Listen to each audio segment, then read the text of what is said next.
Sebetulnya berita hari ini sudah terdengar 2 tahun yang lalu sebetulnya.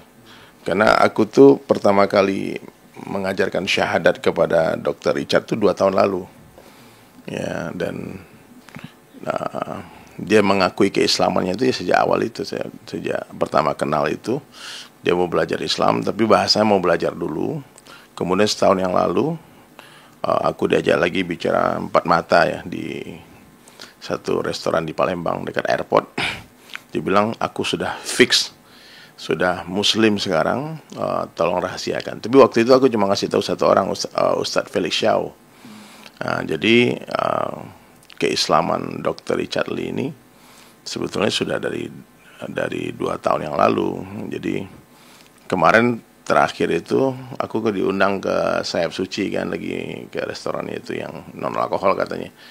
Ustadz ngopi sini ya, terus aku datang, tanya kapan tuh dikasih tahu orang, ngapain berita baik ini mesti diberitakan. Dan sampai hari ini sebetulnya Dr. Richard tuh dia masih mau merahasiakan. Tapi kemarin aku udah terlanjur bilang sama dia, aku kasih tahu ya, kalau betul-betul memang benar-benar Islam ini, tentu tidak ada masalah kan. Dia bilang nggak apa-apa, kasih tahu aja.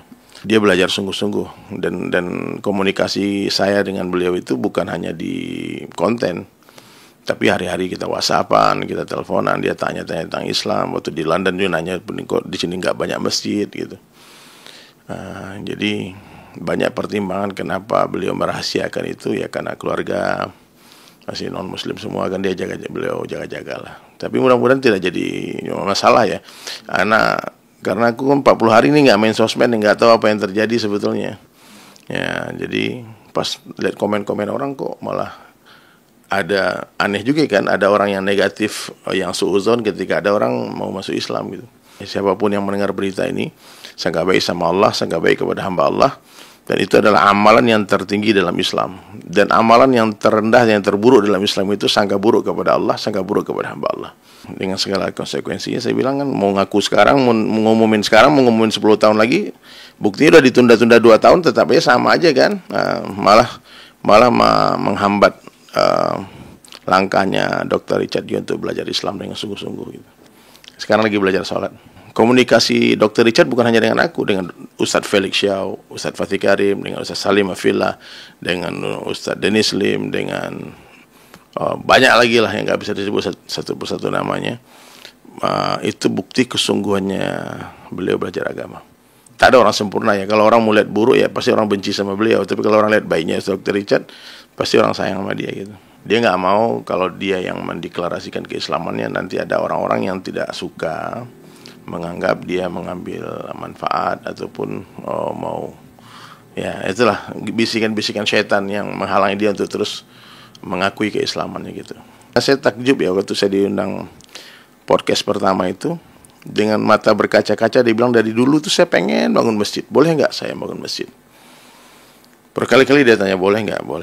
Saya bilang ya kalau dengan niat baik nggak apa-apa. Nah, kalau niatnya menghinakan, merendahkan umat Islam ya tentu saya tidak akan terima. Tapi kalau niatnya memang tidak ada niat apa-apa kecuali memang pengen berbuat baik saja.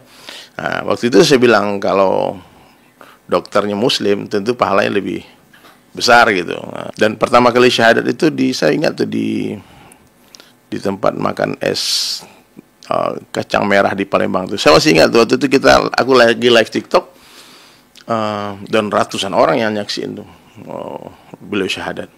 Cuman waktu itu tidak jadi viral karena aku anggap itu cuma nggak serius gitu. Tapi ternyata pengakuan semalam itu Dr. Richard bilang waktu pertama itulah aku merasa hidayah masuk. Aku merasa Islam itulah jalan imanku di sana gitu.